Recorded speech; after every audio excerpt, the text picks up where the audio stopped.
บรรยากาศตลาดในวันฝนตกจ้าพี่น้องอันนี้เป็นร้านขายกับข้าวซุป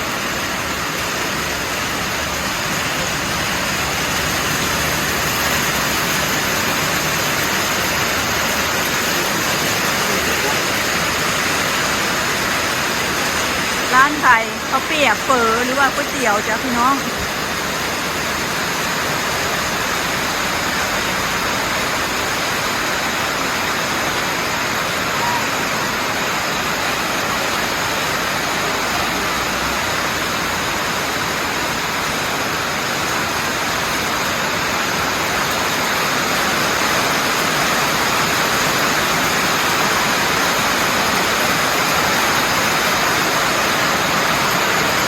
ฝนตกแห้งขนาดเลย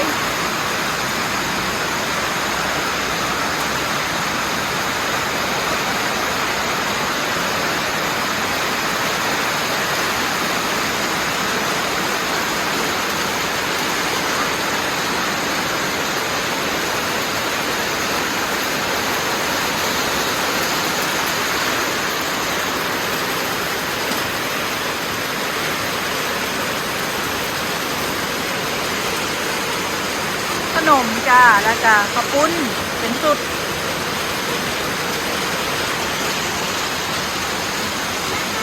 ต้มพักของหวานเนื้องัว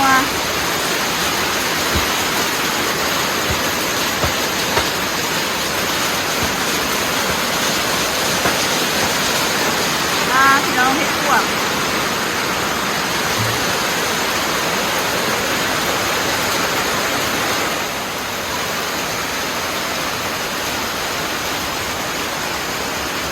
ฝนตกพี่น้องเปียกเพื่อนขนาด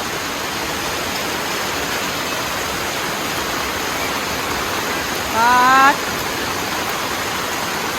หอยจ้ะ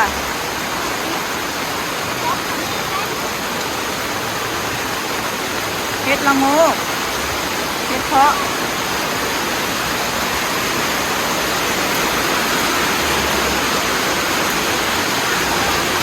พี่น้องหอยขี้กระต่ายหลายขนาด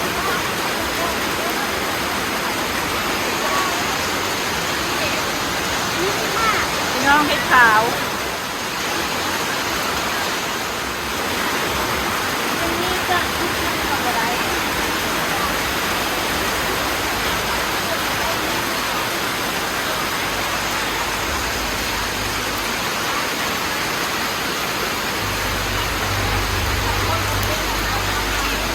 อาหารทะเลจ้ะว่าพี่น้องหอยครบ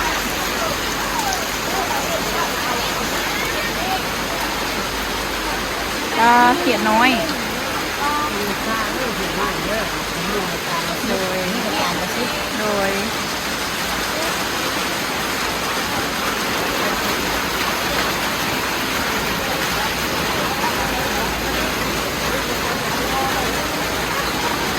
เห็ดเพ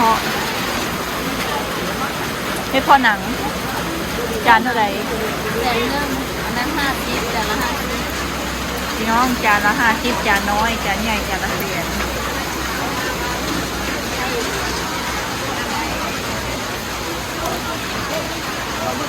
เห็ดเพาะพี่น้องเป็นถุง16 บาทเพาะหนังพี่น้องเพาะหนังเบิดอ่อนเพาะหนังด่วนเบิดค่ะโดนขนาดนั้นนะ5ลูกเท่านี่นะพี่น้องโลละ150,000ถุงละโล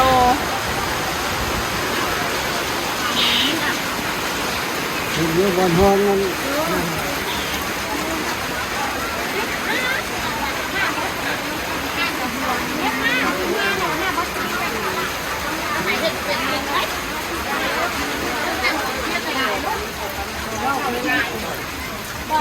หน่อหวายอวบขนาดพี่น้องหน่อใหญ่ขนาดกบกิโล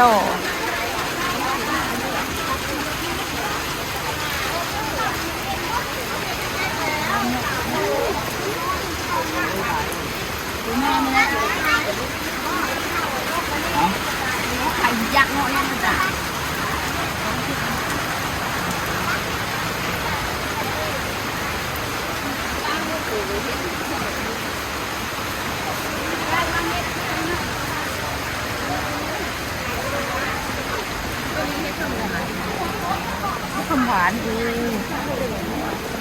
พี่น้องเห็ดหอยเห็ดพึ่งหวานเห็ดพึ่งหวานจานเท่าไหร่ เน้นที่ อ่า เห็นดำดอกเน้นนะคะเห็ดปวกเห็ดดำดอก2 ดอกเห็ดผึ่งอันนี้เลยเอาเป็นโลก็โล2 แสนมันออกเหมาะ 70พันละเอื้อยถ้าได้ละเอา มัน ได้มา การตัวนี้ แสนกีบ80ก็ได้ น้องโตเกียวซื้อแล้วพี่น้องจานหนึ่ง70,000 ไปหาอีกเมียคนนึงไปหา มาจากบ้านเราเป็นบ่ฮะ เห็ดเพาะพี่น้องเห็ดเพาะฝ่ายตัวนี้พอหนัก มันเนี่ย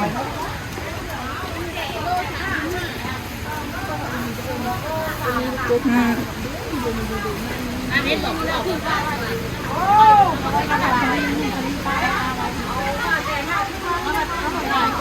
ถ่ายรูปค่ะ บักเงาะพี่น้อง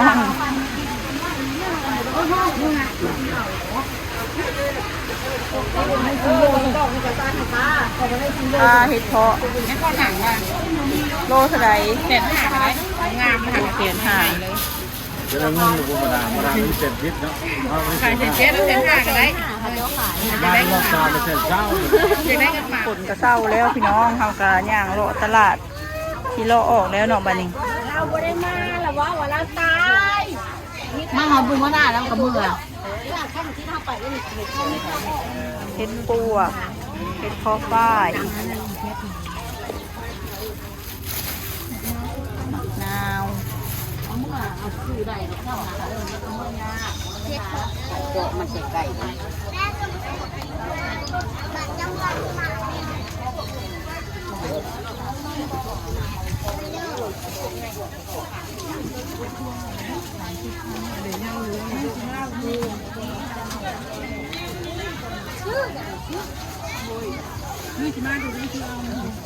ยังไม่ได้ข่าวคนนั้น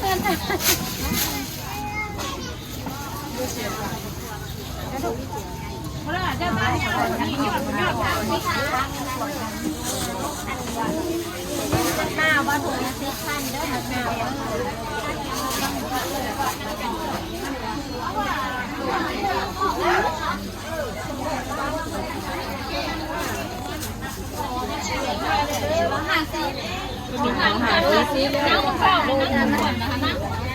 จานละ80 บาท เศร้านี่ เอาตัวนี้แหละเล่นเดี๋ยวคนละคนเดี๋ยวไปเร็วหลาย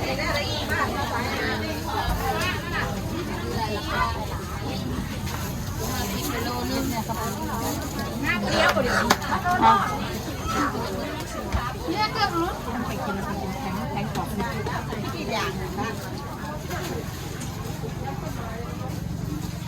หน่อไม้สองไผ่อืมเด็กทางปุ๊บเด็กเด็ก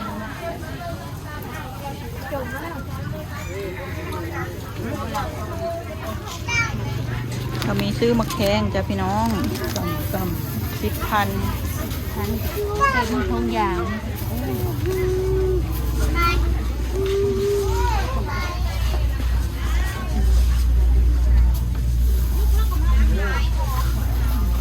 มะแขงหรือว่ามะเขือพวง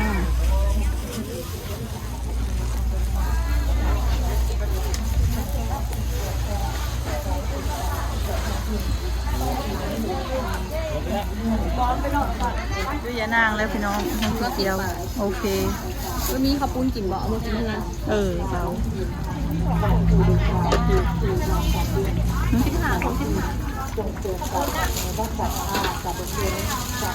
1,000 กิโลเบิร์ต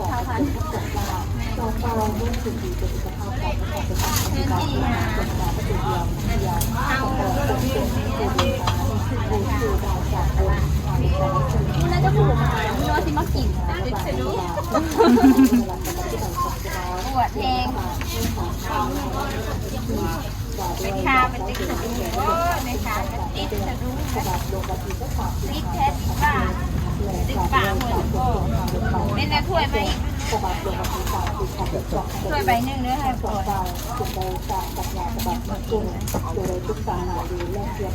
น้องโตเกียวซื้อข้าวปุ้นสุกินจ้าสุดละ15,000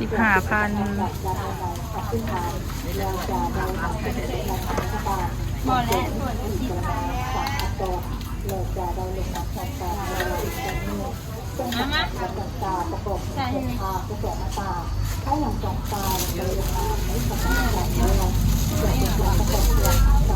กินเบิดบ่เท่าไหร่นะ50ได้บ่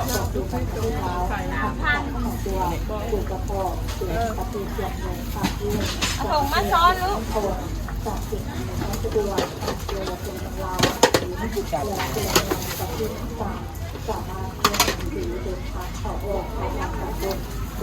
น้ำหน้าปะบอกไว้ในเบนลูก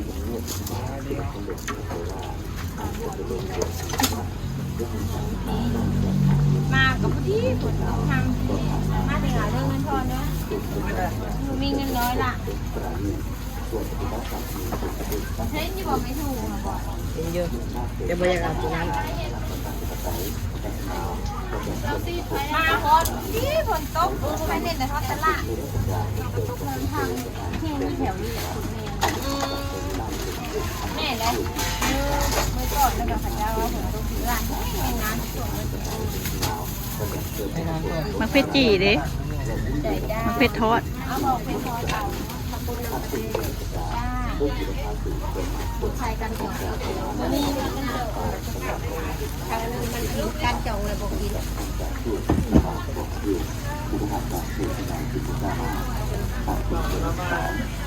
ผมขอบใจแล้วที่การดีและที่สูงผมกระดิ่งในวิธีภาพขึ้นในของผมและที่จะลาผมกระดิ่งจะสื่อตรงกับสิ่งแล้วเป็นของเราในส่วนของเราที่จะเกิดเหตุการณ์ที่มีเป็นสิ่งที่เกิดขึ้นคือเรามีภาพแรกมีเรื่องที่ต้องเข้าถึงในที่การนี้ของที่เกิด